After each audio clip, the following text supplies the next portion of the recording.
Peace, everyone out there in Cyberland. Welcome to another Friday night Bible study with the Israelite Nation Worldwide Ministries. Tonight we are coming to you live on StreamYard from the Northeast branch of the Israelite Nation Worldwide Ministries.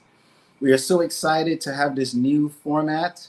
Again, as I said, we're coming to you live tonight. You can catch us on Instagram, Facebook, Twitter. We're out there on the social media platforms. And unlike our previous Friday night broadcast, we've moved into a new method now. Last week was the first of the StreamYard broadcasts. So now this is going to be really exciting because we're coming to you live. We're going to be talking about current events, and we're going to be relating those current events to our scriptures, how we interpret, how we see these things as Israelites living in this society. So as usual, I'm Elder Kurt. I'm so excited to have this new platform to come to you guys tonight. Last week, St. Louis kicked everything off with how Juneteenth, whether it is a blessing or a curse, and just some really riveting information that came from that. So we're hoping that from the Northeast tonight, we can give you the same sort of energy, the same sort of vibe. Make sure that you have your Bible with you and that you put some comments in there. Don't forget to subscribe, like, and even share this message with those that may not know about the God of Israel, that are interested in the God of Israel, and even for those that are not interested that you feel might learn from what we do, please bring them onto this platform as well. So tonight, of course, I'm not going to be by myself. I'm going to have some backup with me as usual. So joining me tonight is my usual co-host and sidekick, Mr. Eddie Avales from New York City. Welcome, Eddie. Peace. Hello, everyone. Peace. And of course, coming along with us is the young Miriam from New Jersey. Welcome, Miriam. Peace, everyone. Awesome. All right. Big smiles all around. How you guys doing? Pretty good. Excited. All right. Yes. Really excited about this new format, right? Yeah, totally. Yes, absolutely. Can't wait to share our thoughts. Just give insight into the things that happen in our world around us almost in real time, and just kind of talk to the people about what we as Israelites, how we see these things, how these things affect us. Because although we live in this world, we try to not be of this world. And that is always a challenge that we face. So tonight, what we're going to be talking about is, of course, because we are in America, a lot of the stuff that we're going to be talking about is probably going to be, sort of America-based. But, if there are important things going on a world stance, then we'll also discuss those things. But this was a very, pivotal, very interesting week in terms of us being Americans. And so we're going to talk about the two Americans. And that's kind of the subject matter for tonight.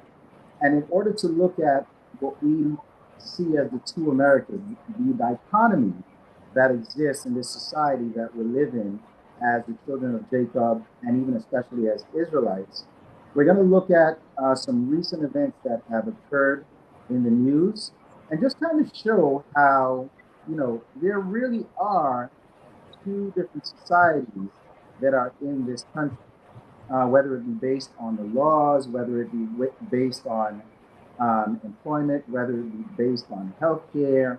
All these things really demonstrate to us that we live in a duplicitous, a two-tiered society. So there are a couple of things we're going to look at tonight, actually three different, parts that we're going to kind of break this down into. The first one, of course, we're going to, discuss a little bit about the 4th of July, Independence Day in America, because that just passed this Monday. We're also going to look at the recent Supreme Court decision that took place here in America, having to do with Roe versus Wade, which, if you don't know what it's about abortion rights and women with abortion rights in America. And then finally, we're going to look at the way the legal system sort of, parcels of us off into two different groups in terms of the way they treat us by looking at a couple of recent events that occurred last week and even this weekend, the 4th of July.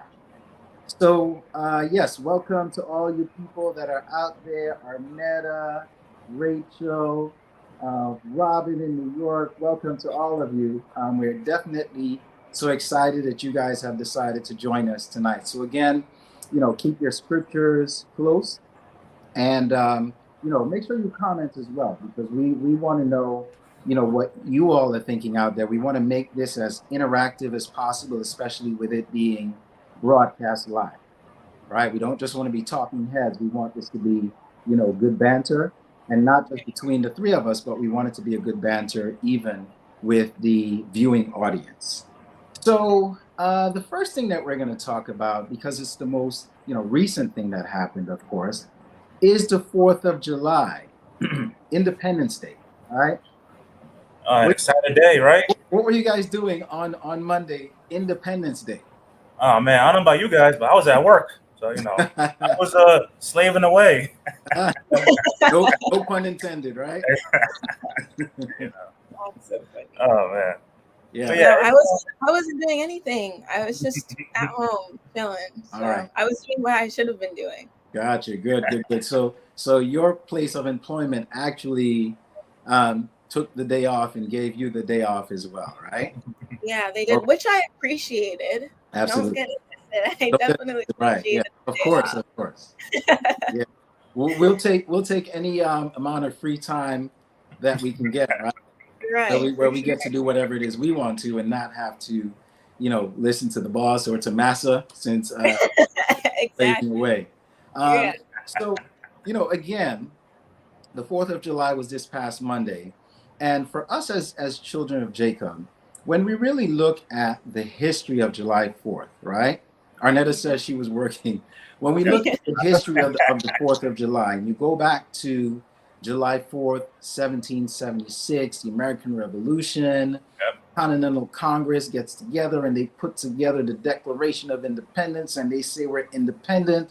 Well, what were our forefathers doing on July 4th, 1776? Moderator, if you can put up image number 2 to get us started here. Yeah, all right.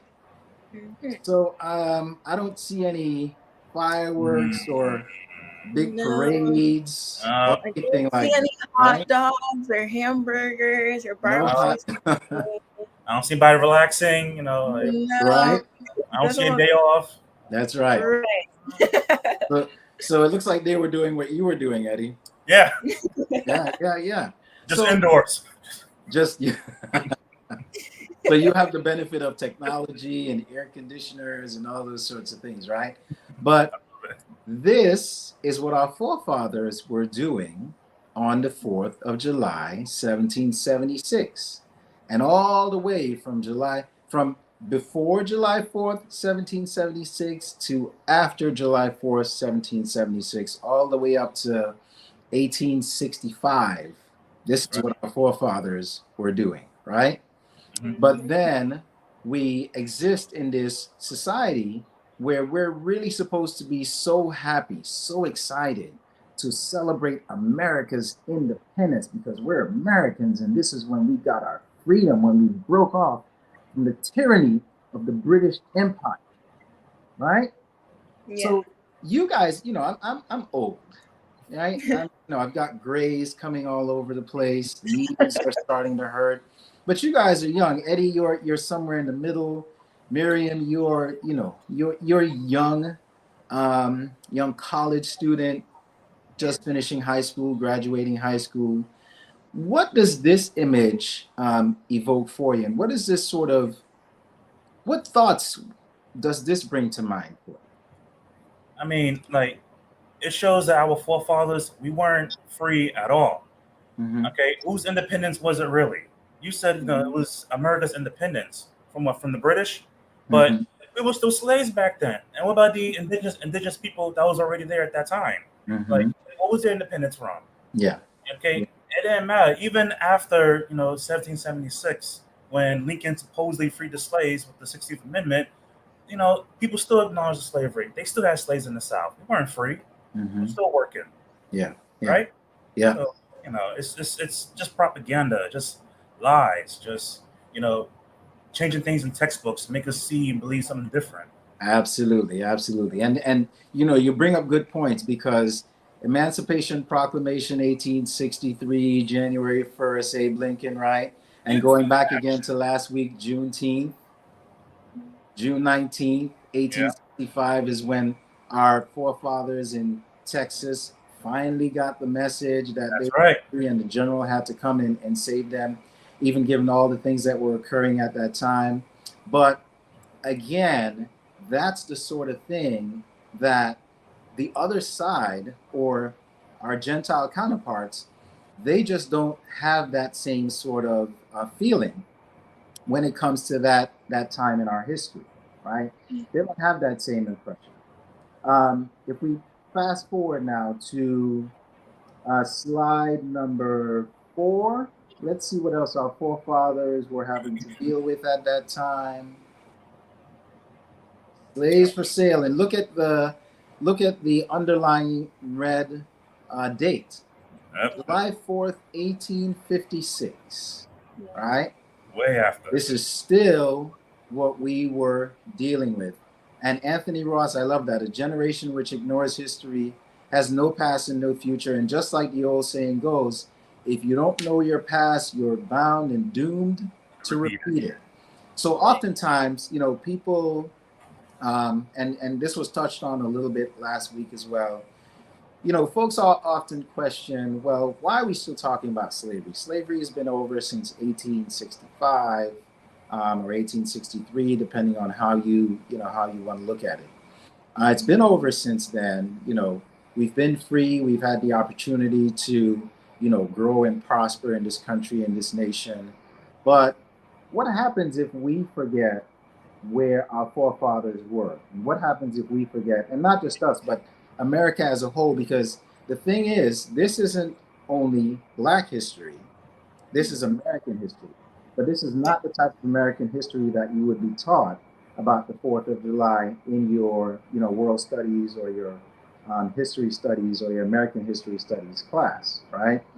To the point now, actually, where slavery, the whole notion of slavery is they're trying to reclassify it. There are states like Texas that they're trying, and Florida, where they're trying to change the wording, to indentured servitude. Tina Jackson says slavery still exists. Girl, I don't disagree with that much. But you see how these different states are trying to change the narrative. They're trying to rebrand what that time in history was. So there's already that effort to cause us to forget who we were and where we came from. Thank the God of Israel, and thank our elder Shadrach, that we've gotten even more understanding and more information, that we understand we're more than just African Americans or African Caribbean or whatever it may be, that we're more than just African. We are actually the children of Israel. We're actually the children of the book, and that means so much, and that's so important. So it's really, really pivotal that we remember these things. And again, think about the notion of what we're having the conversation about, the two Americas that we live in, where the other side, the Gentiles, they're so excited. They want to see the fireworks. They remember the bomb bursting in air, all these sorts of things. That's what the fireworks are supposed to demonstrate, right? But for us, this is the sort of stuff that we don't forget, and we remember that our forefathers were being sold on the 4th of July. Our forefathers were in the field picking cotton on the 4th of July. Our forefathers were being lynched on the 4th of July. Our forefathers weren't even considered human on the 4th of July. And again, that date, 1856. If we go a little bit before that, I'm sure everyone knows and has heard of Frederick Douglass. All right, we've all heard of Frederick Douglass. And Frederick Douglass, born into slavery, got his freedom, became a freedom fighter, was one of the most notable figures of his era. He was actually the most photographed person during his era, more so than even Abraham Lincoln, even more so than presidents, because he made sure, and he actually did that on purpose, because he wanted to demonstrate that as a child of Jacob, he was more than just the caricatures that were shown by white cartoonists and those sorts of things, right? He wanted to put humanity to the children of Jacob. Felicia says Texas wants it to be called involuntary relocation, right? Yeah, I think there was a bill recently that was either struck down or went to the Texas legislature about that sort of thing. But now, and Tina says slavery is institutionalized. So we have to be really careful with, how we allow ourselves to be utilized and used even in, this day and age and even in this time. But Frederick Douglass, in 1852, in Rochester, New York, he was asked to give a speech on the 4th of July, right? And it's an infamous speech actually, and the title is something that lives on famously. He titled it, "What to the Slave is the 4th of July?" Again, we're talking about 1852, and here's a man that was, so much an abolitionist, a freedom fighter. And here was a group that he went to speak to that were also fighting for freedom, but they came to him to talk about the 4th of July. Right. He really laid into them about how much of a hypocrisy that date represented. I'm trying to find one of the quotes he said. Yes. If I could jump in for a second, I took a quote. I took a quote from his speech, and I can read off for a second. Okay. All right. Go ahead. And I quote: "Your high independence only shows the immeasurable distance between us. The blessings you rejoice are not enjoyed in common. Yes. You may rejoice. I mean to mourn." Yes. Like, very, very powerful and impactful. And I think that's really interesting, because what did they think he was going to say? Yeah. Like, did they think he was going to be like, "Oh my gosh, I love America. 4th of July is the best holiday. Right. Yes. Oh my God. Like, absolutely. People love 4th of July." Absolutely. It's just, I don't really understand where they were going with that, why they decided to use Frederick Douglass as the keynote speaker for the event they were doing. But it gave him the perfect opportunity to give the speech. So. Absolutely. Thank you, JM, for that donation. We definitely appreciate it. And again, make sure you continue to like, comment, even subscribe to the Israelite Nation Worldwide Ministries. But yes, sometimes I try to just sit back and see what, in my mind's eye, try to process what the audience was like, because he must have gotten a standing ovation when he got up, onto the podium. Yay, Frederick Douglass issues this scathing speech on the hypocrisy of them even asking him to come and to speak on the 4th of July. And, our forefathers, they try to work their way around this sort of thing. There was even a time when they, kind of celebrated on the 5th of July. During the time they were in captivity, as a sort of a backhanded slap to the 4th of July, they would have things that they would celebrate on the 5th of July, but it was also for their protection, because you know what happens when people drink and get drunk and start reveling. Then, who gets in trouble? Those that are the weakest and those that are the most vulnerable. And at that point in time, that was our forefathers. So, they were actually in danger during these times as well. Chris Mathis, super sticker, thank you so much for your donation as well. Thank you. But our forefathers were, they weren't safe. They weren't safe during this time. And you fast forward to 1865 in the Civil War. When the Civil War was over, the interesting thing is, all of a sudden, the, quote unquote white Americans, the Southern white Americans, I should say, then they didn't want to celebrate the 4th of July anymore, because then they saw that as an indication of their defeat as the South. So they stopped celebrating the 4th of July the way that they did. And guess who took it up and kept going with it? The children of Jacob. Yeah. Right? Our forefathers then took it as a as a badge of honor and a mark that now they could actually be free and they could do things to better themselves and their families and make their society better. So in the 1860s and the 1870s, our forefathers really then they're the ones that had parades and cookouts and all these sorts of things for the 4th of July. But then, the southern states got smart again, and they started in introducing the Jim Crow laws. Yep. The Jim Crow laws were oppressive once again, and once again they took away the 4th of July from the children of Jacob. Right. So, regardless of how much we try to embrace these things, because of who we are and because of who our Father is, if we don't embrace the proper type of holidays or holy days or freedom, because remember, the 1800s, the 1860s, even 1776, this was a time that was really in the midst of our 400 years of captivity, that the God of Israel had already cursed us to, right? That he had already punished us to. So nothing was going to bring us out of that time.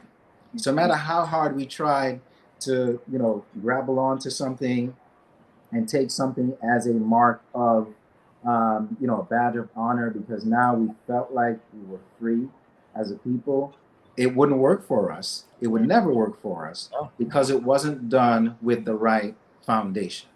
Right. Right? It wasn't done with the right foundation. Dr. Carter, I'm glad you mentioned that, because, when we left Egypt, when our forefathers left Egypt, the God of Israel gave us specific rules, boundaries, laws, statutes, commandments to follow. Yes. He gave us our own culture. Yes. Right? If you worship the God of Abraham, God of Isaac, and God of Jacob, you don't follow 4th of July. Sure, you want to enjoy, your hamburger, your hot dog, look at the fireworks. All right, but they don't take part in that. We don't do that. Correct. He gives us our holy days to follow. Yes. Matter of fact, I have right here in Leviticus 23, where it breaks down all of our holy days. Okay. Sabbath, to Pentecost, to Passover, to Tabernacle, Atonement, blowing the trumpet, all of that. July 4th is not in there? Let me double check. Make sure. See, is Christmas there? No, yeah. There's no there's no amendment in the Bible that says 4th of July. And I encourage for our viewers, read the passage yourself. Leviticus 23. Read the entire chapter. Yes. Exactly. Can I read the first two verses? Just the first two verses? Please go right ahead. Okay. And the Lord spake unto Moses, saying, Speak unto the children of Israel, and say unto them concerning the feasts of the Lord, which ye shall proclaim to be holy convocations, even these are my feast. Mm-hmm. These are his, the God of Abraham, the God of Isaac, and the God of Jacob. Right. I encourage you, viewers, read Leviticus 23. It's all written right there. Absolutely. Our holy days, specifically the day at even when to hold this. Amen. July 4th is not there. Right. And something that I think is really interesting, at least for me personally, I remember in my last couple years of high school and even now university, I'm seeing that a lot more of the children of Jacob are not celebrating the 4th of July.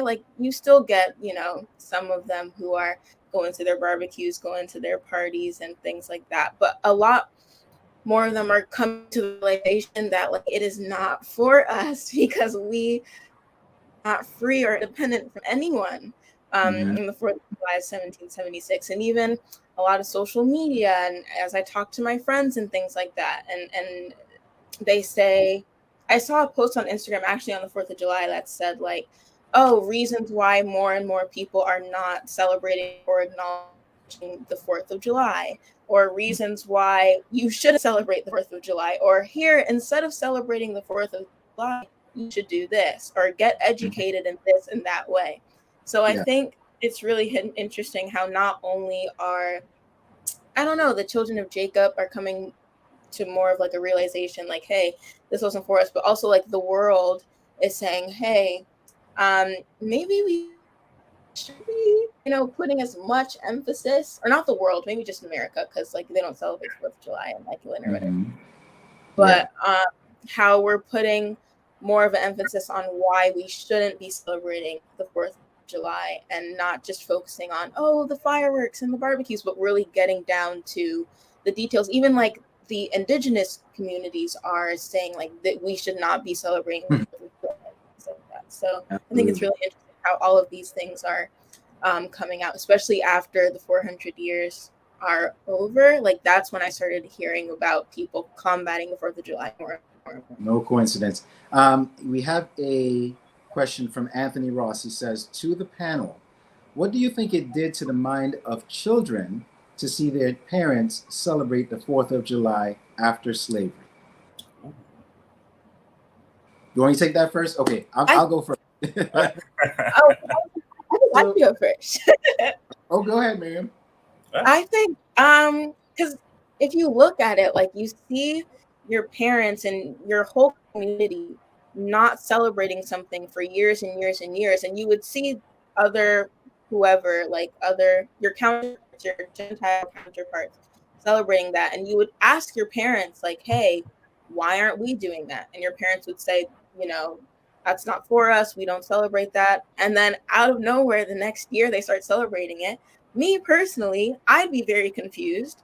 I'd be like, guys, what's going on? Why are we celebrating this? I don't understand. I thought literally last year we were not celebrating it, and now we are. So if someone could explain this, that would be great.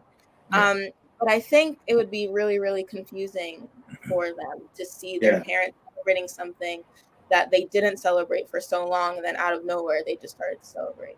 Yeah. So, sorry. No, go ahead, Eddie. Go ahead. I want to like just ditto everything Miriam said. I think she said it best. Like it's that level of confusion, just literally the way she broke it down. If you didn't do anything for a certain amount of time, and all of a sudden now you're just doing it just because, like, what's the thought process behind it? Why? What is the child thinking? And like we haven't done it for so long. Why are you doing now all of a sudden? Like, what makes you want to get out there and just blow up rockets and whatever? Like, why? And we all know how children love to question every single thing that everyone does. So they have a lot of questions. And who knows what their parents told them as to why they suddenly started to celebrate it. But me personally, I'd have a lot of questions for my parents. Yeah. So here's the thing, and it's a very interesting question.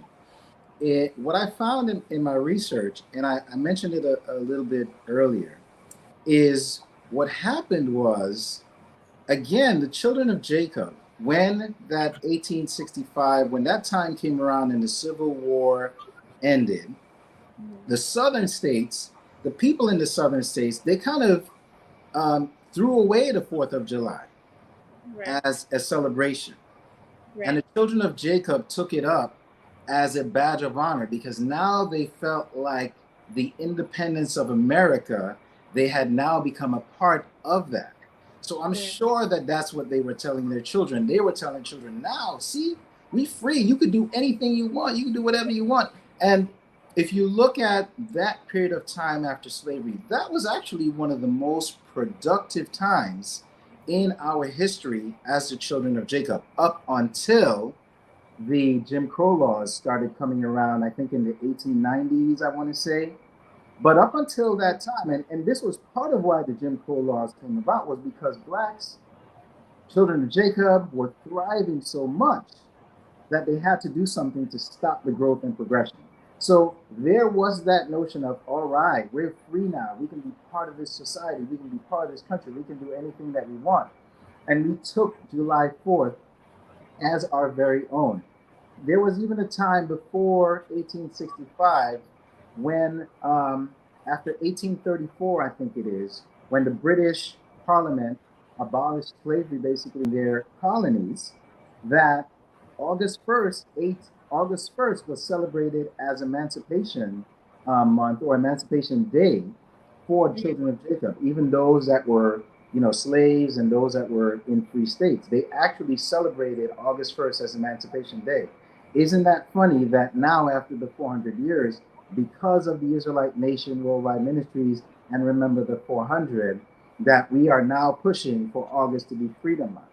Mm-hmm. And August Emancipation Day has come around, in different countries. Again, even though it had been there in some, Caribbean, South American countries, that sort of thing. So they did put a bow, a nice little pretty bow around why they celebrated the 4th of July. But again, like Eddie pointed out, Leviticus tells us what our holy days and what our holidays is, right? So if our holy days and our holidays, I think we got a little clarification, but we'll get there. If our holy days and holidays don't include that, then there wouldn't be that celebration. It says, I think Teacher Anthony is referring to the children that lived during the time of slavery. What did it do to their minds, seeing their parents who were just whipped to keep the 4th of July? Well, so here's my thought on that, right? Again, you are in the the control, you're under the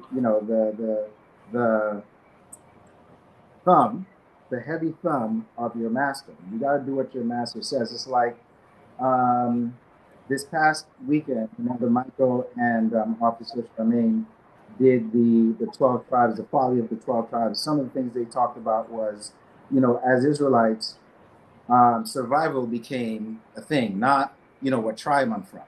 So in that mode of survival, they stopped keeping, certain laws. They stopped doing certain things that were cultural to Israel. So here you have these slaves that survival is, at the forefront for them as well. They want to, live to see the next day in, a lot of instances. And again, on that time, 4th of July, these people get drunk and they start acting crazy. And who do they go after? They go after the children of Jacob. So it was a mode of survival, I think, even for those that may have. And as I mentioned before, there were those enslaved peoples that actually celebrated the 5th of July because it was sort of a backhanded slap at the 4th of July. But nonetheless, regardless of how you look at it, it had to be something that affected the children in a very profound way.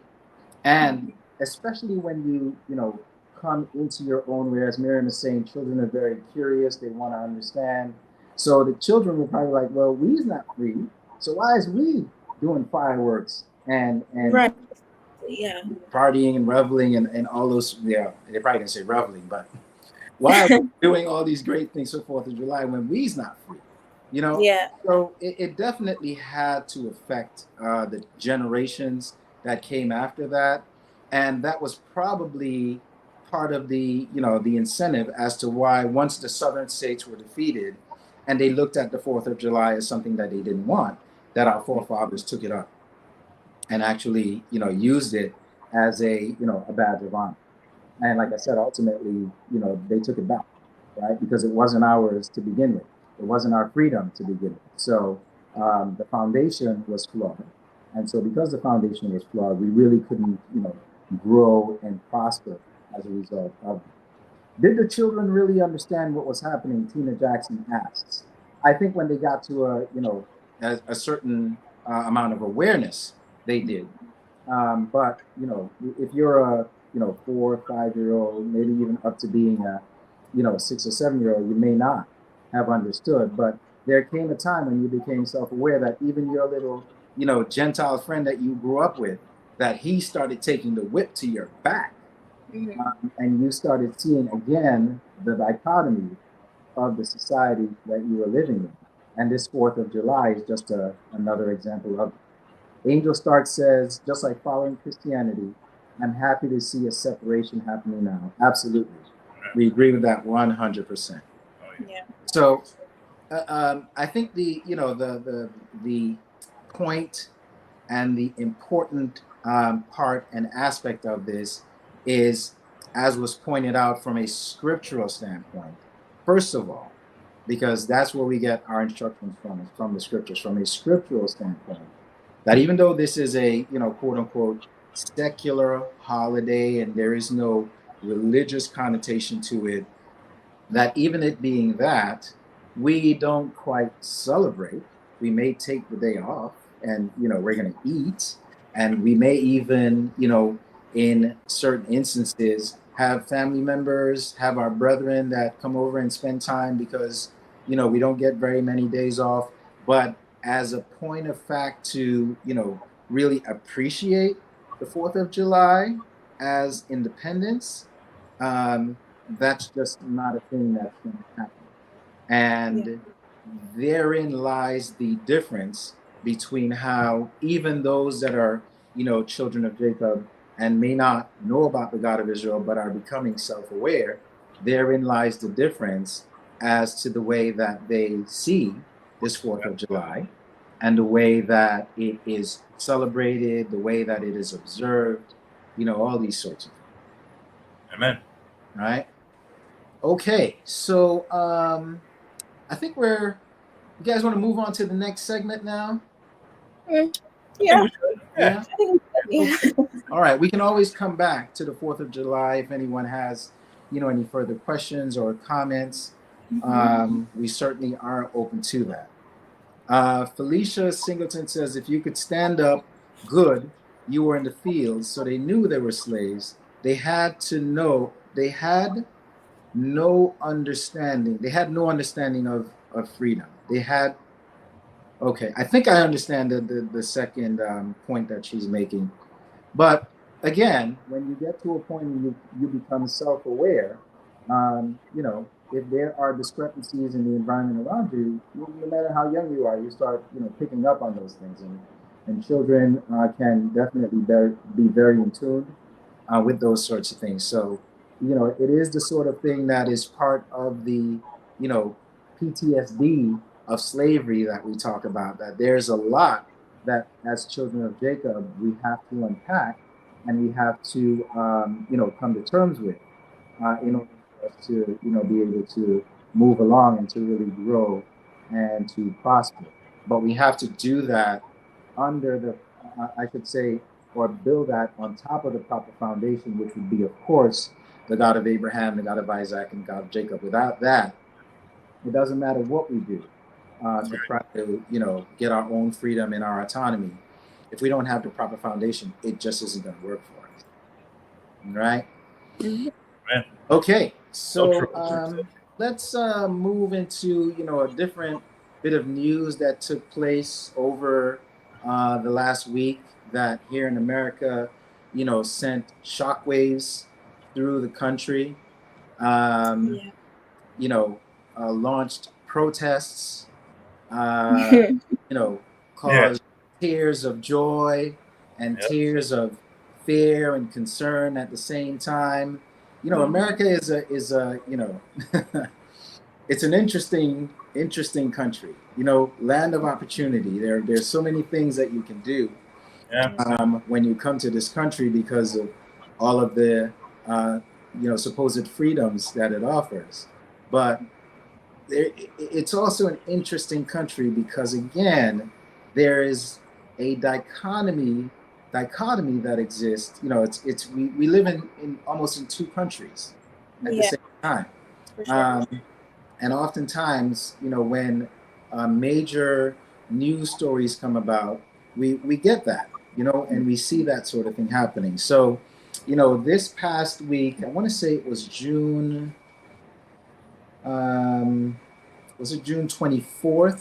I want to say it was Friday, June 24th. The Supreme Court, came down. This new Supreme Court came down with the ruling that basically overturned Roe versus Wade. For those of you that, I think everyone in America just about knows what Roe v. Wade is, because ever since 1973, it's been a battle since that time. Tina Jackson says, shooting in Illinois on the so-called 4th of July. Yes, and we'll actually be getting to that in just a bit as well, Tina, but thank you for pointing that out. So Roe v. Wade, 1973.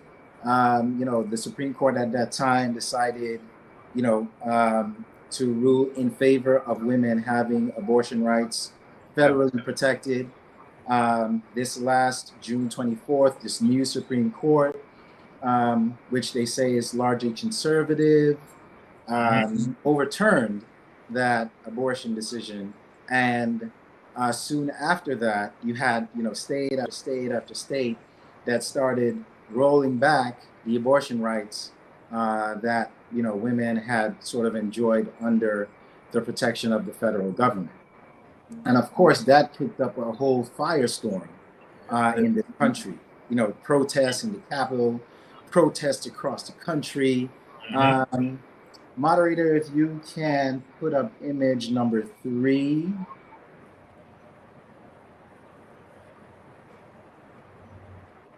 You had this sort of thing coming out. It says Supreme Court overturns Roe v. Wade. Get ready for a night of rage.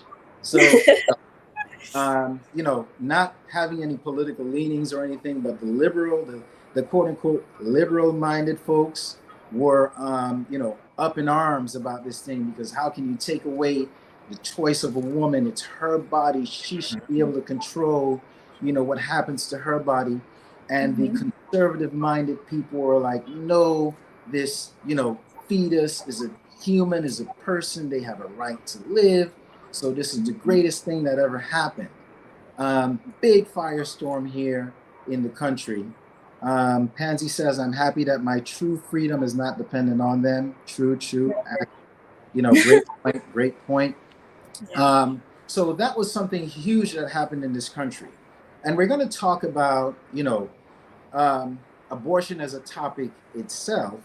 But I think the bigger topic that we want to look at is the notion of judges, right?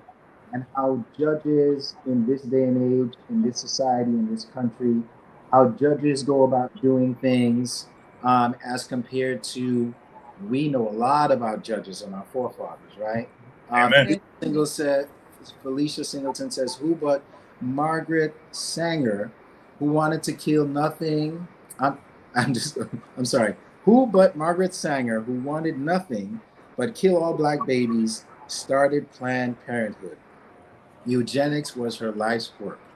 Great point. And that actually leads me into the discussion and the conversation, because this is one of those things. And again, we can look at the topic itself of abortion, but I think oftentimes it's important to look at and view these sorts of things, not just with a tunnel vision view, but you've got to look at it from, you've got to zoom your lens out and really take a wide angle lens view of these sorts of things, right?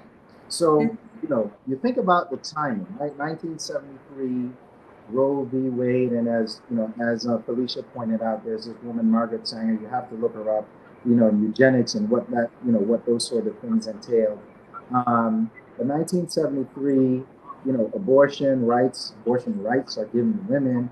And oftentimes when you look at, the face that's behind abortion rights, you see a Gentile woman's face, right? Roe v. Wade, Roe was a Gentile woman, wasn't her real name. Even the case, the circumstances around the case were a little suspicious. Anyways, it made it all the way to the Supreme Court, and Supreme Court did what they did. 1973, that happens. That just so coincides with that decade when the quote-unquote black family was really, really decimated and destroyed because of things like, stricter criminal persecution for, what may have been misdemeanor offenses before. Discrimination in the workplace, not letting the men of Jacob work, not hiring the men of Jacob.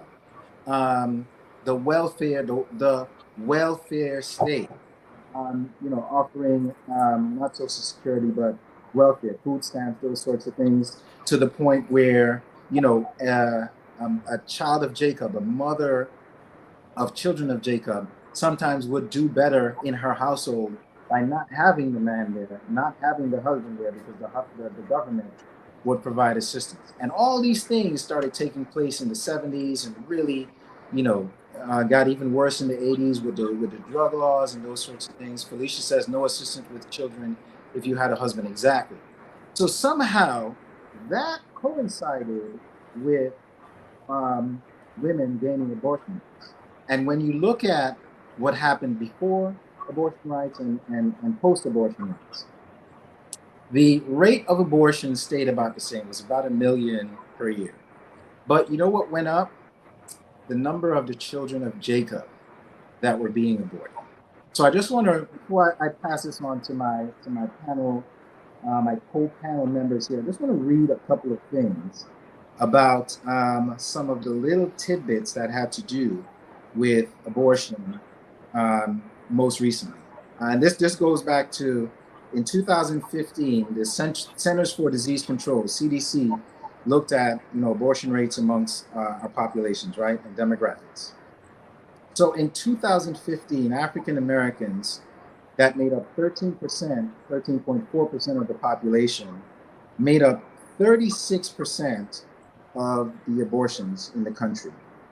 Gentiles that make up 76% of the population made up 36.9% of the population. So they are 3 to 4 times more than we are, but our children are being aborted at the same rate that they are.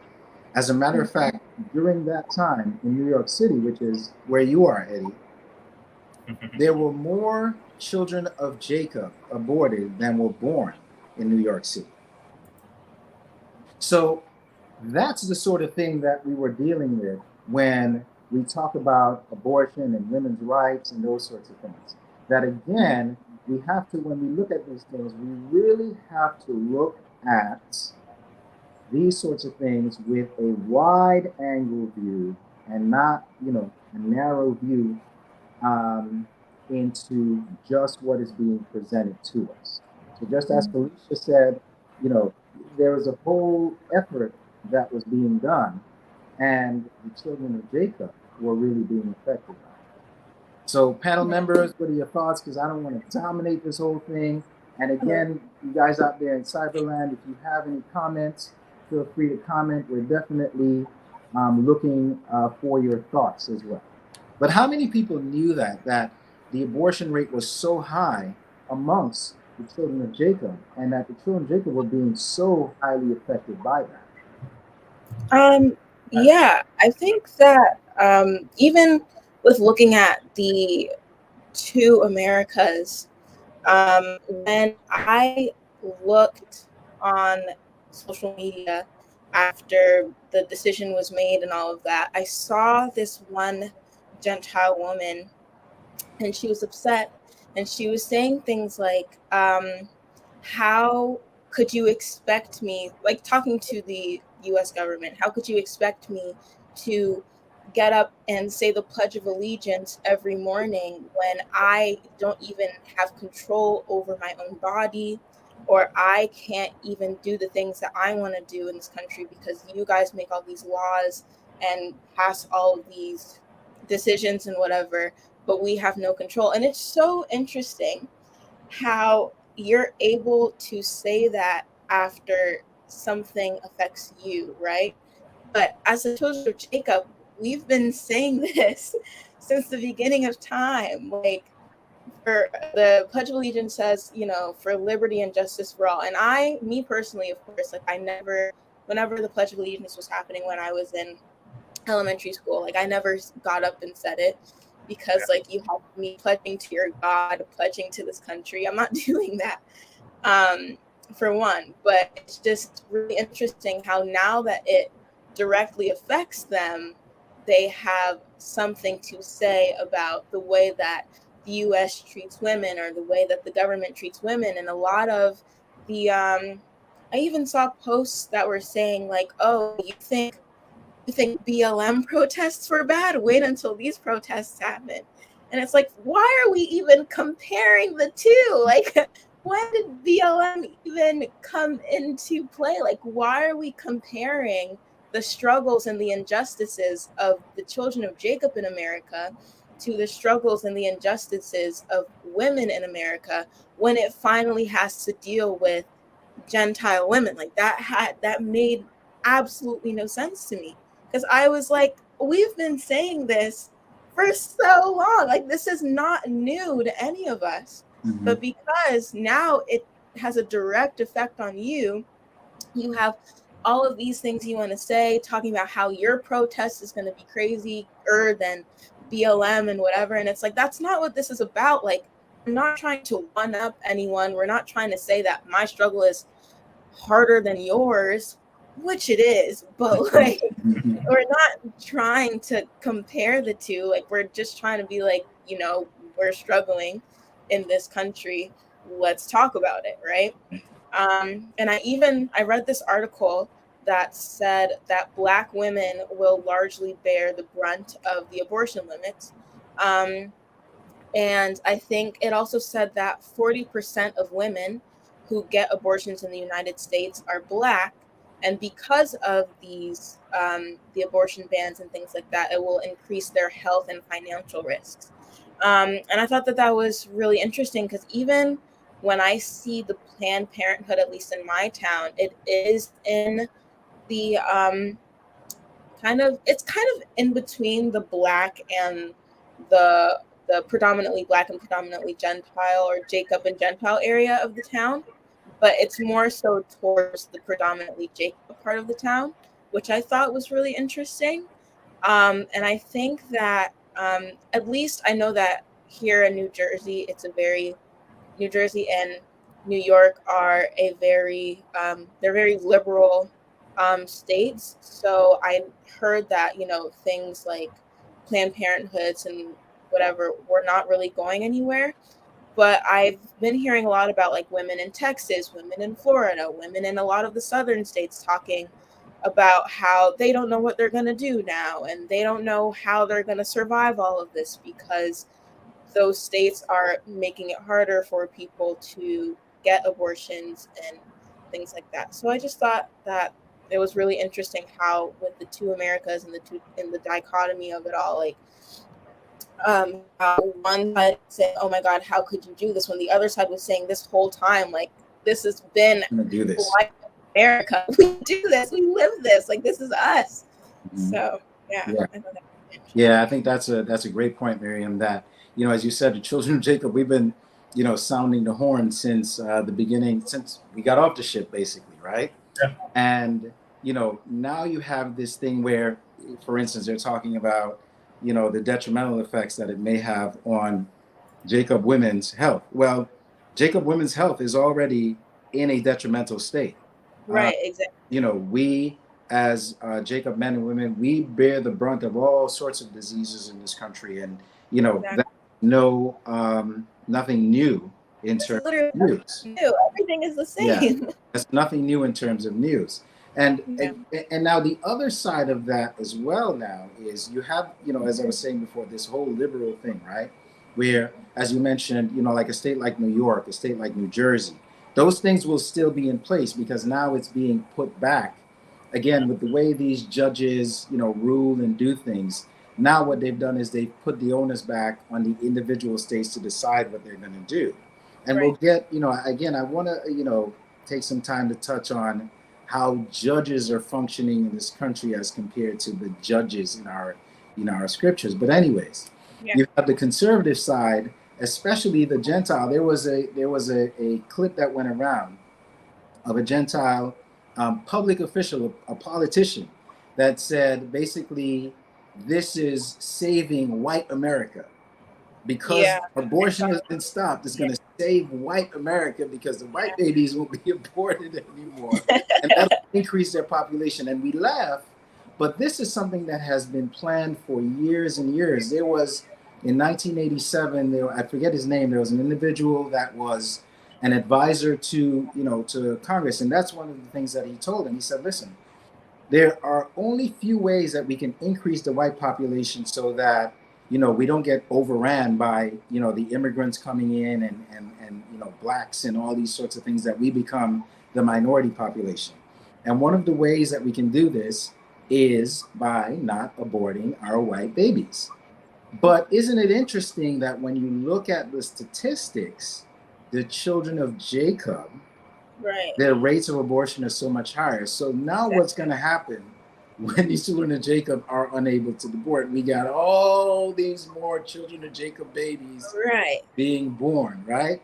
Then your plan is foiled. That's going to backfire on them. Yeah, exactly. You know, every time they try to keep us down, it backfires on them. Exactly. And here we are at the end of the 400 years, right?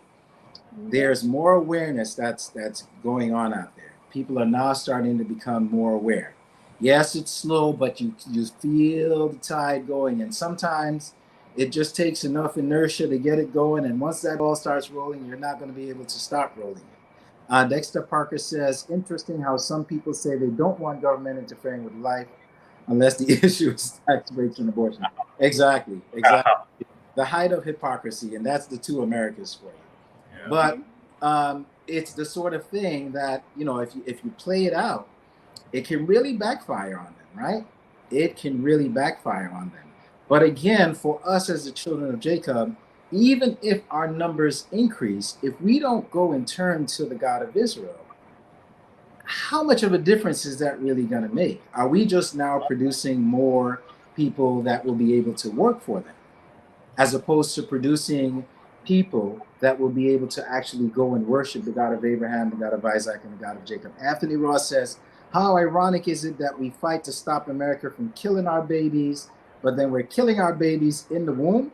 Thank you for the information. I didn't, yeah. It is, again, you know, one of those things that is so hypocritical about how we function as a people.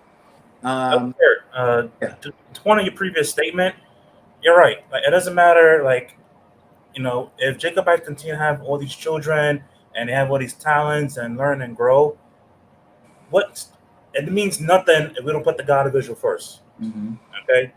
You know, we can have all these brilliant, smart, wonderful children grow up in the world, but if we don't put the God of Abraham, God of Isaac, God of Jacob first, what's the point? You're wasting time out there for the world and not for Israel. Absolutely. Rachel M. says, yes, Black women's maternal health is in a dire state regardless. The convo has to be bigger. Absolutely. Absolutely agree 100%.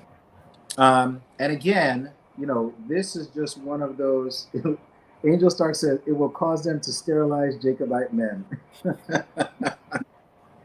They will try on every front, right, Angel? They'll try every which way they can. But, you know, who was it? You know, years ago, there was a comedian that says, baby kids, we're like baby's kids. We don't die. We just multiply. You can't keep the children of Jacob down. You know, you can't keep the children of Jacob down. But I want to also kind of take this, you know, into a wider conversation that deals with how we see judges in this country versus how we saw judges in our forefathers' time. These are people that, you know, they are, you know, put in their position by Congress, elected by, of course, you know, the populace. They have a lifetime appointment, so they can never be kicked off the Supreme Court once they get onto the Supreme Court. They're on there forever. You see there's one child of Jacob that's there, but according to all reports, he is not a proponent for Jacob. As a matter of fact, there was conversation that things like Brown versus Board of Education would be one of the things that this conservative,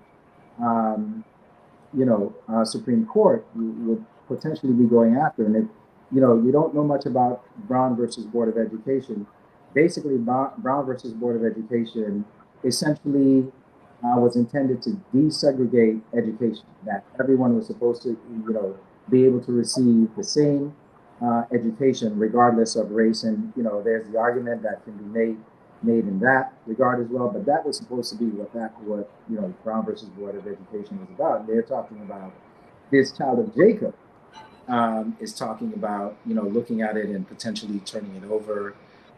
They're looking at gay rights. They're looking at gay marriages. So, you know, a lot of people are up in arms about this particular Supreme Court that we're looking at. But I want to, again, pull the lens back and look at these judges and compare them and even contrast them to the way that we see our judges in the scriptures. So when we think about judges in our scriptures, right? When we look at the judges in our scriptures, the first thing that sort of comes to mind for me is Moses, when he took the children of Israel out of Egypt and they were in the wilderness, and he was getting ready to preside over things that were going on, and Jethro, his father-in-law, saw him and said, "Hey, what are you doing? Like, you can't do this all on your own, right?" Elder Kurt. Yes. I'm trying to interrupt, but I like how we're all connected here, because I have the scripture that talks about exactly what you're talking about. Excellent. Before you go there, I just want to, Rachel M. says, I think it's important to shift the focus to the historical events that have led Black women to make these decisions, as opposed to the women themselves, though. Yeah, absolutely. And again, this is just one thing that is part of a larger conversation. I agree with you wholeheartedly, Rachel. We can look at that and see how, again, when we talk about the breakdown of the family, how those things were actually engineered, how those things were actually, put together so that it sort of turned into this type of thing, where now you don't have, a nuclear family. You don't have the same sort of strong families that our forefathers had even in the 60s and up into the 70s. And then that affects, a woman's decision in terms of doing that type of thing. When we look at our scriptures, and we talk about this all the time, how the God of Israel is about the family. So here in the Israelite Nation Worldwide Ministries, we really try and push the family, that we want families to be together, that we want the father, we want the mother. We want that to be there to be able to raise these children in the right way so that we break these cycles. Lamb says, one thing that I think stands out about our judges is that they are chosen by God and not the people. Absolutely. And that's one place where it starts. And I agree with you wholeheartely, Lamb. So as we talk about Moses, Eddie, why don't you go ahead and go to that scripture that you said you had. Okay. Pertaining to this. So Exodus chapter 18, verses 13 to 26. Okay. And it came to pass on the morrow that Moses sat to judge the people, and the people stood by Moses from the morning unto the evening. And when Moses' father-in-law saw that all he did to the people, he said, What is this thing that thou doest to the people? Why sittest thou thyself alone, and all the people stand by thee from morning unto evening? And Moses said unto his father-in-law, Because the people come unto me to inquire of God.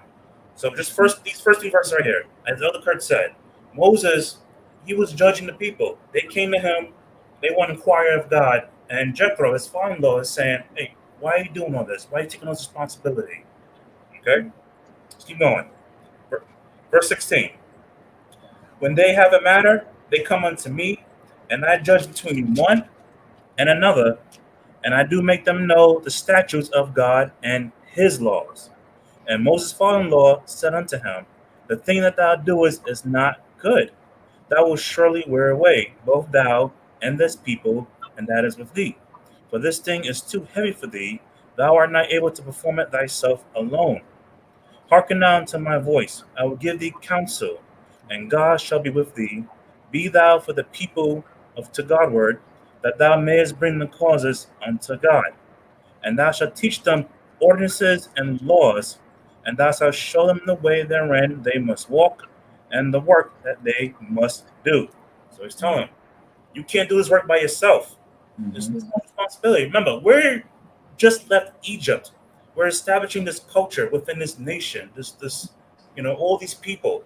Moses is judging by himself, and he's saying, you can't do this. You need help. Okay? And keep going.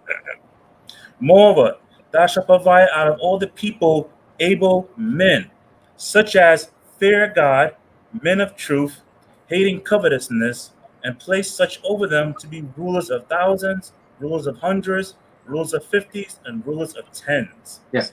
Just put for it in it right there for just a second. I think, this is one of those things that really speaks to the difference between, our forefathers and our judges and these people that are, called judges these days. And, the interesting thing too about the Supreme Court is they are to basically interpret the Constitution, whereas our forefathers, they weren't there to interpret the laws of the God of Abraham, the God of Isaac, and the God of Jacob. They were there to basically judge based upon the laws of the God of Abraham, the God of Isaac, and Jacob. And I think it's interesting how it says these are men that such as fear God. Yes. I'm sorry. Just that first line right there, such as fear God. Right. What's the beginning of wisdom? Yes. Fear God. Yes. You have to fear the God of Israel. You have to have fear of this mighty, all-powerful God. Absolutely. And these men, and in a way, we're being unfair to them, right? Because they don't know our God, and they don't worship our God. But we have to kind of hold them up to the light, because what happens when someone goes into court? They used to ask him to swear on the Bible. Yeah. These people are supposed they have quote unquote religious beliefs, right? Where they allegedly follow the teachings of the Bible and those sorts of things. Oftentimes before they're nominated and appointed, you see them going to church and showing how pious they are, but it's all a show. And just as you said, Eddie, men that fear God, men of truth, these aren't quite, you don't put this with these people, because if you go back and you look at even this current makeup of the Supreme Court, almost to a man, each and every last one of them said, no matter how conservative they were, they said, oh no, Roe versus Wade is the rule of law. It's what's there from the land. None of them said, if I get a chance, I'm turning over, I'm voting against Roe v. Wade. None of them said that. Right. They knew if they said that they wouldn't be in the position that they are now. Right. There's no truth. There's no truth there, right? Hating covetousness and place such over them to be rulers of thousands. So this you can attribute these types of qualities to the people that we see, those people that we see, based on their own words and decisions that they've made. The one thing that we do see, and I really suspect, and I'd have to go to the Professor Elder Michael, but you see the way the system is constructed here, where they have this, they have the Supreme Court, then they have federal courts, and they have state courts, then they have municipal, and it almost mirrors that, rulers over, or judges over 10,000s, and judges over thousands, and judges over hundreds. And so it's almost like we have a cheap reproduction of what the God of Israel gave our forefathers from these people that preside and rule over us. A cheap reproduction, right? Yeah. You're right. And I just find it funny, like in verse 21, where it pretty much mentions like what your resume has to be like a judge in Israel. Whereas in today's time, you have to go to law school for X amount of years, masters, have all these levels of experience, right? But here, you got to have that special level of spiritual intelligence. Right. So that's what it is in here. There you go, Eddie. I really love that. You have to have a certain level of spiritual intelligence, right? Because the God of Israel doesn't look at the outward man, right? He looks at what's inside. Right. Yeah, so it's really interesting stuff, man. Anthony Ross says MLK called it sincere ignorance and conscientious stupidity. That was Martin Luther King. Yeah. So again, you see that, you see the hypocrisy, right? In things that they try to do that sort of looks like what our forefathers, in the way that our forefathers built our society, because our society was built on the teachings of the God of Abraham, Isaac, and Jacob, where this society is, let's call it what it is. It's built on the foundation of Lucifer's teachings, basically, right?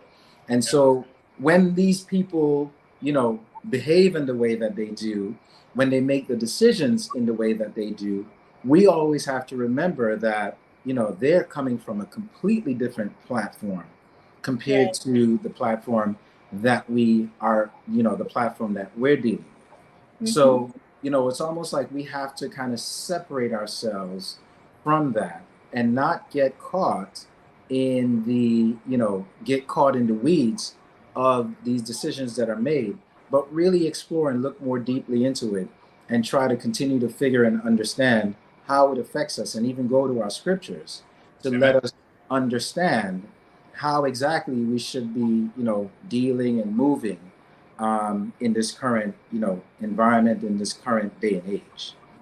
All right. So, all right, guys, I'm sorry. I know that, we could go on just like with the 4th of July. We could continue to go with this. We could dig into the abortion aspect of it. But, these are things that we want people to really think about out there and explore it on your own. Look into it for yourself, and don't just go by what, you see on the mainstream. From either side, whether you be conservative, whether you be liberal, that's, that is really inconsequential to me. It's really about, opening the eyes and just letting us think about the things that we see around us. So we've got about 20 minutes left. I can't believe it's 8:40 already. This time is just going by so fast. Sir, I can plug in real quick. Yeah, go ahead. So the scripture I just read was Exodus 18. So if you guys want to read about, Moses and something the judges, Exodus 18, I encourage you, read it on your own time. Powerful stuff. Absolutely. Absolutely. So as we go into our final segment now, to continue to look at the dichotomy, the hypocrisy, however you want to look at it, of America, we're going to look at a couple of incidences that occurred recently. As a matter of fact, I want to say it was Tina Jackson that mentioned about the 4th of July shooting in Highland Park. That was done at Highland Park is somewhere, suburb outside of Chicago. They were having their 4th of July parade, and a 21-year-old Gentile appearing man went up on the roof of some building and just started shooting, spraying the place down. Ended up killing 7 and wounding like 30 or 32 people. Moderator, if you can put up image 1. Pansy says this format is lit-t-t-t-t. L-I-T-T. Enjoy every moment of it. I agree with you 100%, Pansy. This is awesome. This is great. I hope you guys are enjoying it as much as we are presenting it to you.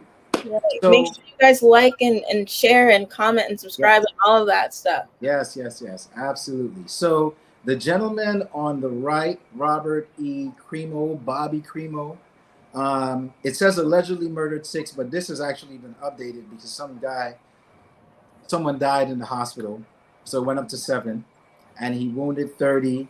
8 hours after the shooting, he led police on a car chase. And then he was arrested, as they say, without incident, right? Taken into custody without incident. On June 27th, the gentleman on the left, Jalen Walker, allegedly committed a traffic violation. He had a broken taillight. How many people have died from broken taillights? He had a broken taillight, and his license, the license plate had something missing on it. Led police on a traffic chase, ended up getting shot 60 times, 60, after 90 shots were fired at this young man by, I think, 8 different cops. So here we have again that dichotomy. Look at the difference between them. What do you see on face? One is a little darker than the other, right? That's the first. They're basically about the same age. If you look at the stats, it's not even that they committed the same thing, because the one on the right committed a heinous crime, took lives, but somehow was brought in without incident. Sounds like the same thing that happened in Buffalo, New York, a few weeks ago. In Uvalde, Texas, not quite the same thing, because the gunman actually got into a shooting match with the cops and ended up getting killed. But the Uvalde thing speaks to, wanting to, going back to the abortion, wanting to protect abortion rights, but not protecting the children. Not protecting the children when they're actually, part of the society. But anyways, yes, like Felicia says, while running away, shot 60 times. Claims by the police, as usual, he fired a shot while he was in the car. They felt their lives were threatened when they stopped him. Anthony Ross says, ad fanatic, we already discussed this in a different video. Oh, I missed that. Okay. Where was I? Yeah. Stopped in the car, and 60 times this young man was shot. And this sort of stuff comes in the wake of police video cam, right? They have body cams now. George Floyd, this happened in 2020, that sparked all kind of protests. BLM, like Miriam mentioned, that abortion activists are, trying to one up now and be better. But the way that the children of Jacob are viewed by law enforcement, and it's an ongoing theme, right? It's an ongoing theme that doesn't seem to change. That we always have to, move in a certain way. That we always have to walk in a certain way. That we always have to react and respond in a certain way. But the amount of force that we're met with is not the amount of force that, our, Gentile counterparts are met with. And that's the sort of thing that we continually have to deal with, and that we continue to have to, fight against. You guys can, jump in anytime. I don't want to, dominate the conversation here, because you are young people.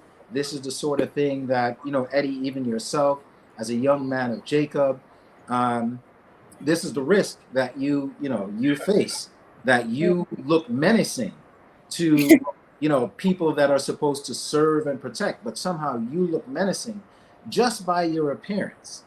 And somehow, this young man on the left, there was, a gun that was found with a magazine in the car, but it wasn't on him when he was shot 60 times. I know. I if I can tell a little story, just a quick few minutes, like there was a time where I was just walking home through the park, and police, there were like 3-4 cop cars would come up and like, why are you walking through the park? I'm like, I'm just trying to get home. And they're saying, oh, you can't walk through Central Park after a certain time. I'm like, I'm just trying to get home. And when was that rule even established? So you can understand that level of fear. And I can't begin what this young man might have felt just to have like at least a broken taillight. Like, speaking for himself, I'm just trying to get home. And why you call so many cop cars on me just for a man trying to get home? Like, why? What was the point of that? It really affects you. It really affects you in the whole emotional level. And you can't help but to thank the God of Abraham, God of Isaac, and God of Jacob. Amen. Amen. Angel says that it makes such a big deal to study him and why he did it. But when there are Jacobite shootings, they don't care to understand the situations that cause it. They just lock them up or kill them. And that's part of the point, Angel, that the hypocrisy, the dichotomy that exists. There's always, the guy on the right always has mental illness. He has mental illness. He has all these, problems that occur. But even amongst the children of Jacob, it's never mental illness. It's always career criminal. He's criminally minded. He was intending to do something criminal. Even when we have the best credentials, there's evidence of the men of Jacob especially. And I shouldn't even say that, because the women of Jacob get it too. That they get the same sort of treatment. There was I think part of the police recording was saying that the guy was running like he was running for a touchdown. Like, wait, what? Why are you saying that? What does that have to do with anything? Yeah. Like, what does that have to do with absolutely anything? I don't understand. Like, why does that need to be brought up in a police report? Yeah. Oh, so Anthony Ross has a question to the panel. How do you feel when you see stories like these, and how do you comprehend it and compare to Israel? Oh, wow. I think that when, obviously, at least for me, I don't want to say that I've become desensitized to things like this, but when I found out about it, there wasn't the whole like, oh my God. It was just like, wow, like again, like this is still happening. But then, thank God I'm an Israelite, right? Because then you think the God of Israel, I'm an Israelite, because then you can look back and be like, well, this is a part of the punishment. And Yep. we all know why this is happening. We don't like that this is happening, but also the God of Israel didn't like the fact that his children were constantly being disobedient. So now we have to deal with the Consequence. the consequences of our forefathers, and that's exactly, we're living through the consequences of our forefathers. Unfortunately for our peers and people who are around us who aren't in Israel, they don't understand what's happening. They see everything that happens and they're like, why is this happening? I don't understand. How can we stop it? But us in Israel, we're like, kind of just got to wait it out. Like there's Mhm. not really much that we can do. Of course, we have things like Remember the 400, where we have and this where we have the platform to speak on these things as Israelites, Yep. and as young people as well. But the only thing we really can do is say this is the curse, this is what we have to deal with, and we just got to keep it pushing, as like as sad as it sounds. Absolutely. You Absolutely. know, the answer to all this is in the scriptures. Like what Miriam said, the blessings and the curse. We read about it in Deuteronomy. And there's even stories that we read where our forefathers are just, living their lives that's not part of the 400 curse. And they're still being punished for what they've done. And we're Mhm. still going to see that in today's time if the Jacobites don't get their act together. Mhm. Simple as that. Absolutely. We Absolutely. see these stories. I feel for it too. I'm like, why? That young man gunned down. That young man was crossing the street, did nothing. I feel for it. I'm so Mhm. sorry, but Yeah. it's in the Yeah. scriptures. The answer is right here. Like, Absolutely. And Rita Vaughn says, I missed it. Rita Vaughn says, there it is. The atrocities committed against our people can be overwhelming at times. I think that's a great point. Emotionally, Yeah. we certainly feel these things, and as Miriam said, you almost, desensitization is a good way to kind of think of it, because we see it so much and it's thrown in our faces so much, and it's always, I should say, it's occurring so much that you do almost get desensitized to it, because it's almost like a coping mechanism, right? So emotionally we feel it from that standpoint. And if I didn't have the God of Israel, there would almost be a certain amount of hopelessness that I would feel. Because again, even in the wake of everything that happened in 2020 with George Floyd, it's almost like this stuff never even changed. Right. Even in the wake of body cams being part of a requirement that they know that they're being watched, Yeah. it still hasn't changed. But I also understand and recognize that this is part of the curse that the God of Israel, the punishment that the God of Israel has placed on us. And until, even though the 400 years are up, the children of Jacob still have to turn to the God of Abraham, Isaac, and Jacob. So, yes, the curse is lifted, that time is up, but we have our part that we have to do as well, right? Where we have to turn back to the God of Abraham, Isaac, and Jacob. So, Latanya Seeley says there was a foot chase, so the cops doing what they do, hunt, capital hunt, the children of Jacob. Absolutely. Absolutely. And it's unfortunate that, we know that these things go back, as was said last week and as Eddie said tonight. Look at Deuteronomy 28 and tell us that when you look at the children of Jacob and the things that we go through, that Deuteronomy 28, the curses in Deuteronomy 28 don't represent the children of Jacob, don't represent African Americans. There's almost no way around it. It's like the God of Israel is even putting it in their faces, even in the faces of the oppressors, to say, listen, this is what you're doing to my children. But the scripture also says, even though that nation would be used as a rod of correction, that nation is going to pay a pretty price, Yeah. for treating the children of Israel in the way that they have. So before we go on, I just wanted to read, I found something very interesting in the book of Isaiah that I wanted to share with everyone. This is Isaiah chapter 52, and I'm going to go down to verse 4. It says, "For thus saith the Lord God, my people went down aforetime into Egypt to sojourn there, and the Assyrian oppressed them without cause." Xavier Brown says it is interesting to know that the men are targeted in all jurisdictions: drugs, guns, prisons. He is carrying the seed. Absolutely. Verse 5. "Now therefore, what have I here, saith the Lord, that my people is taken away for naught? They that rule over them make them to howl, saith the Lord, and my name continually every day is blasphemed." So those, you think about it, right? What are our mothers, our sisters, our brothers when these things happen? You see them out there crying, right? And it's because these people that are supposed to be ahead, over us and in charge of us, this is the treatment that we receive from them. And the God of Israel recognizes that. And he says, daily, his name is blasphemed. And why is he saying that? Because those people, our people, the children of Jacob that are supposed to be following and worshiping the God of Abraham, Isaac, and Jacob, they're out there worshiping other gods, right? And then they're calling on Jesus to save them. And all they have to do is know who they are and recognize the God of Abraham, Isaac, and Jacob.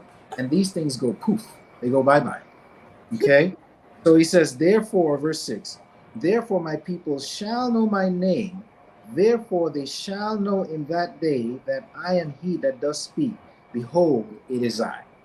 So there will come that time when, with all this suffering that we do as the people and as the children of Jacob, that we will, not just the children of Israel, not just the Israelite Nation Worldwide Ministries, but the children of Jacob will recognize who the God of Israel is.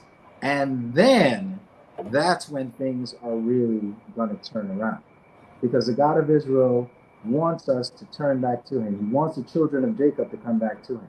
And until we do that, even though the 400 years are up, we will continue to suffer the punishments of the curse. Because if you're not calling on the God of Israel, then you're not going to reap the benefit of the blessings that the God of Israel has for you and that the God of Israel wants to give to you. So even though you're in the land of your captivity, and as was pointed out last week, Elder Jeffrey, made mention of it, that in Jeremiah chapter 29, it talks about when we go into captivity, that you build houses and you have children and you plant and you reap and all those sorts of things.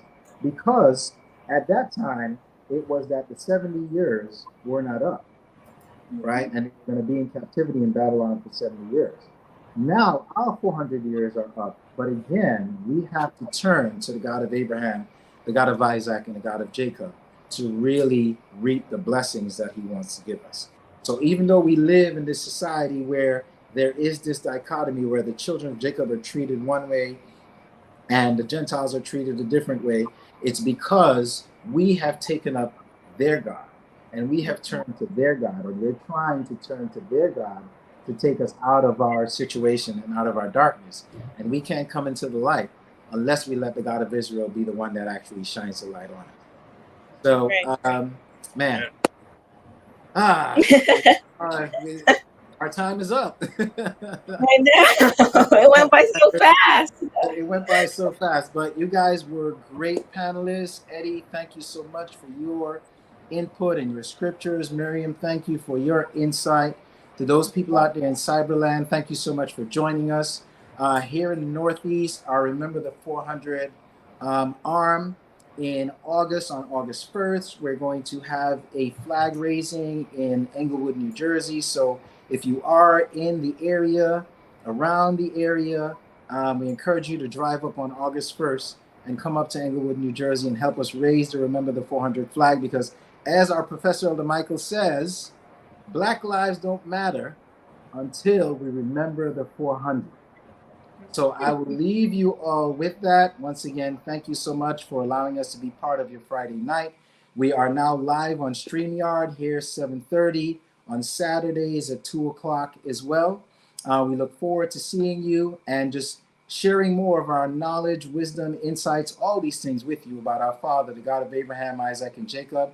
And I thank you once again. And with that, I bid you peace.